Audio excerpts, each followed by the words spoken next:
ఓం సాయిరామ్. శ్రీ సచ్చిదానంద సమర్థ సద్గురు సాయినాథ్ మహారాజుకి జై. మన సాయి కుటుంబ సభ్యులందరికీ నమస్కారం అండి. ఎలా ఉన్నారు, ఏం చేస్తున్నారు? మీరందరూ కూడా సంతోషంగా, క్షేమంగా, ఆరోగ్యంగా ఉండాలని, సాయినాథుని యొక్క ఆశీస్సులు మనపై ఎప్పుడూ ఉండాలని మనస్ఫూర్తిగా ఆ సాయిని వేడుకుంటూ, ముందుగా అందరికీ కూడా గురువార శుభాకాంక్షలు. అందరూ బాబాగారి పూజ చేసుకున్నారని అనుకుంటున్నాను. సో 2 డేస్ నుండి వీడియోస్ చేయడం లేదని అందరూ కూడా మీ వీడియోస్ కోసం ఎదురు చూస్తున్నామని చెప్పి కామెంట్ చేశారు. నిజంగా మీరు చూపించేటటువంటి అభిమానం అంతా కూడా బాబా గారి దయ వలన నేను పొందగలిగాను. కొంచెం హెల్త్ బాలేదు, అందుకే వీడియోస్ సరిగా చేయడం లేదండి. రోజు కూడా నన్ను ప్రోత్సహించే మీరు ఎప్పుడూ కూడా మీకున్నటువంటి సమస్యలన్నీ కూడా తొలగిపోయి మీ కోరికలన్నీ కూడా తీరాలని బాబా గారిని మనస్ఫూర్తిగా కోరుకుంటున్నాను. అలాగే మీ అభిమానం, బాబాపై మీ భక్తి ఎప్పుడూ ఇలాగే కొనసాగాలని కోరుకుంటున్నాను.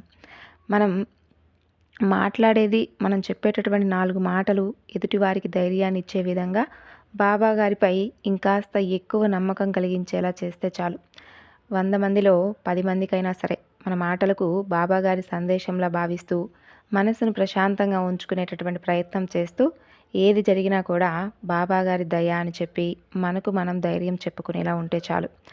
నాకు తెలిసింది, నా మనసుకు అనిపించేవి, నిత్య జీవితంలో మన జీవితంలో ప్రతిరోజు కూడా జరిగేవి ఒక సందేశంలా ప్రిపేర్ చేసి మీకు అందిస్తూ ఉంటున్నాను.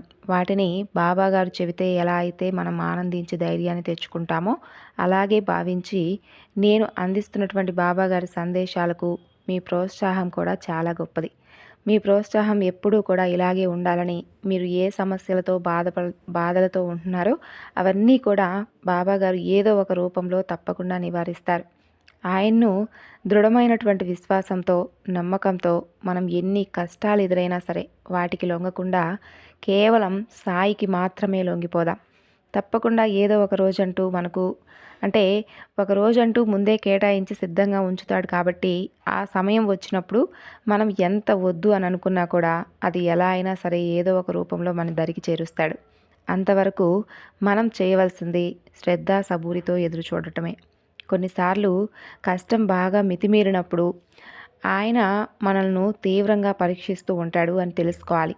అప్పుడు మనం ఆ పరీక్షలకు లొంగిపోయి ఆయన నామాన్ని ఎక్కువగా అనుకునేటటువంటి సమయం కాబట్టి ఆయన నామానికే ఎక్కువగా ప్రిఫరెన్స్ ఇద్దాం.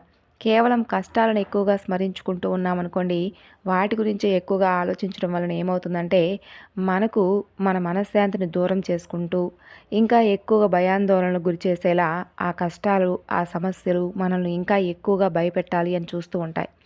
అదే సమయాన్ని మనం భగవంతునికి కనుక కేటాయిస్తే ఆయన మీద భారం వేసి మన పనులను మనం దృఢమైనటువంటి విశ్వాసంతో చేసుకుంటూ పోతే తప్పకుండా ఆయన ఏదో ఒక రూపంలో ఆదుకుంటాడు. ఇక ఇంకా చెప్పాలి అంటే లోకంలో అసలు ఏది నోచుకోని వారు, పుట్టినప్పటి నుండి సర్వాన్ని కోల్పోయిన వారు, అన్ని బంధాలను కోల్పోయి అసలు ఏం చేయాలో కూడా తెలియని దిక్కుతోచనటువంటి ఒక దుర్భరమైనటువంటి జీవితాన్ని గడిపేవారు ఎందరో ఉన్నారు.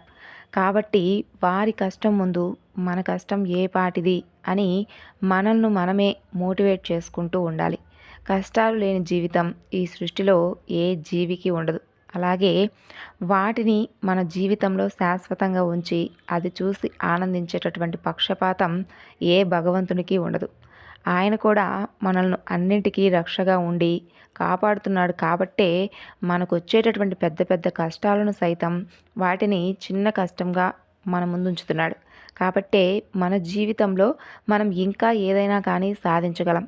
ఏదో ఒక రోజు మంచి జరుగుతుంది అనేటటువంటి ధైర్యాన్ని కోల్పోకుండా ఉండగలుగుతున్నాం. బాబాగారి సందేశం ఏమిటి అంటే, ఈ గురువారం రోజున నీకు అభయాన్ని ఇస్తున్నాను, తప్పకుండా పొంది ఆనందంతో ఈరోజు నా దర్శనానికి రమ్మని చెప్పి బాబాగారు అంటున్నారు. మరి బాబాగారు ఇచ్చేటటువంటి ఆ అభయం ఏమిటి, ఆ సందేశంలోని అర్థం ఏమిటనేది ఇప్పుడైతే తెలుసుకుందాం. నీ ముఖంలో ప్రతిరోజు కూడా చిరునవ్వు చూడాలని నేను ఎంతో ఆశిస్తూ ఉంటాను. నీ కన్నీరు తుడవాలని, నీ కష్టాల్లో నీకు ఆసరాగా నిలిచేందుకు ఎవ్వరూ కూడా ముందుకు రానటువంటి సమయంలో, నీ కష్టకాలంలో నేనెప్పుడూ కూడా నీకు భరోసాగానే ఉంటాను. కానీ నీవు కష్టంలో ఉన్నప్పుడు నీతో ఉన్నటువంటి కొందరు కపట వేషధారులు ఉంటారు.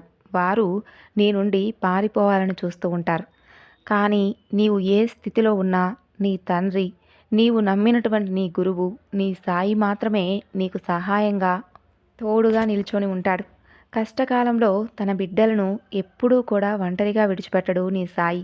ఇక నీవు నా దర్శనానికి రాలేకపోతున్నానే, నేను సాయితో చెప్పేటటువంటి మాటలు ఆయన వింటున్నాడా లేదా అనేటటువంటి అనుమానం ఎప్పుడూ పెట్టుకోవద్దు.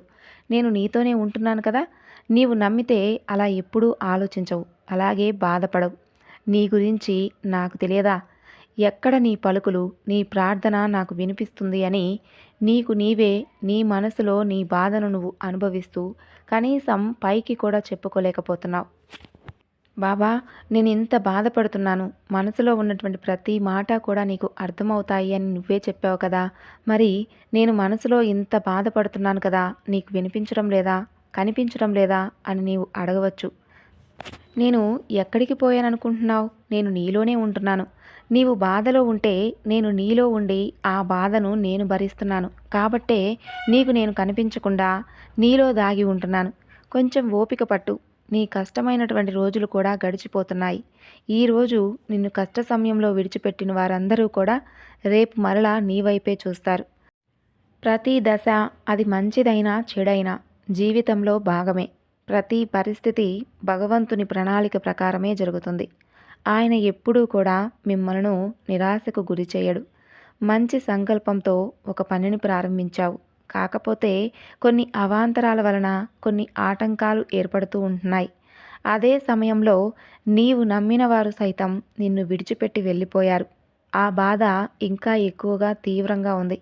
కానీ నీవు నమ్మినటువంటి దైవం నిన్ను విడిచిపెట్టలేదు. నమ్మకంతో ముందుకు అడుగు వెయ్యి. చిన్న చిన్న ఆటంకాలు ఎన్ని వచ్చినా కూడా కంగారు పడవద్దు. నీ వెనుక నేనున్నానని మర్చిపోవద్దు. దేనికి కంగారు పడవద్దు. అన్నీ నేనే చూసుకుంటాను. నా నామాన్ని స్మరించు. ఎవరు తోడు లేరనుకుంటున్నావేమో, నీకెప్పుడూ నేను తోడుగా నిలబడి ఉంటాను. అదే పనిగా నీ నుండి దూరమైన వారి గురించి ఆలోచిస్తూ నిద్రలేనటువంటి రాత్రులు గడపవద్దు. నన్ను స్మరిస్తూ పడుకో, అంతా బాగానే ఉంటుంది. నన్ను ఎంత నమ్మితే నేను నిన్ను అంత హృదయపూర్వకంగా రక్షిస్తూ ఉంటాను. నాకు కావాల్సింది తీవ్రమైనటువంటి ప్రేమ. నా స్థానం షిరిడీలోనే లేదు. ఎప్పుడు పిలిచినా కూడా నీ ముందే ఉంటాను. ఈ సాయి చేతిలో సమస్తము ఉంటుంది. తప్పకుండా నీకు ఒక గొప్ప అభయాన్ని ప్రసాదించబోతున్నాను. ఏది జరిగినా సరే ధైర్యంగా ఉండు. నీ నుండి వెళ్ళిపోయిన వారు తప్పకుండా నీ చెంతకు వస్తారు.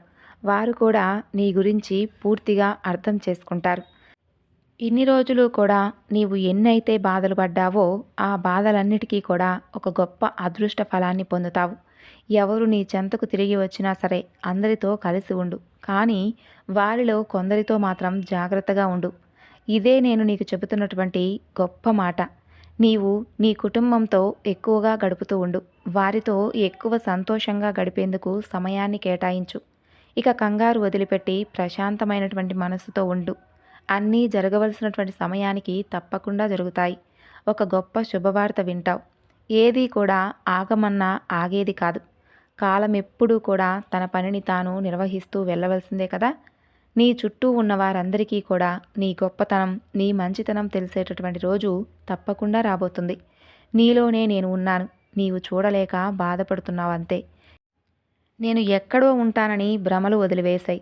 ఆ తరువాత ఈరోజు గురువారం కాబట్టి ప్రశాంతమైనటువంటి మనసుతో ఈరోజు నా దర్శనానికి వచ్చి కాసేపు నా మందిరంలో నా నామాన్ని స్మరిస్తూ నీకున్నటువంటి బాధలన్నీ కూడా నాతో పంచుకో. మన బాధలను భగవంతునికి చెప్పుకుంటేనే కదా మన భారమంతా కూడా పోతుంది. ఈ సాయి అభయాన్ని అందుకునేందుకు సిద్ధమై ఉండు. సంతోషంగా ఉండు. సో విన్నారు కదండి ఈరోజు బాబాగారి సందేశం. ఈ సందేశం మీ అందరికీ నచ్చింది అనుకుంటున్నాను. నచ్చితే తప్పకుండా మరికొంతమందికి షేర్ చేయండి. మరొక చక్కని బాబాగారి సందేశంతో మరలా కలుసుకుందాం. అంతవరకు నమస్కారం. ఓం సాయిరామ్. సర్వే జనా సుఖినో భవంతు.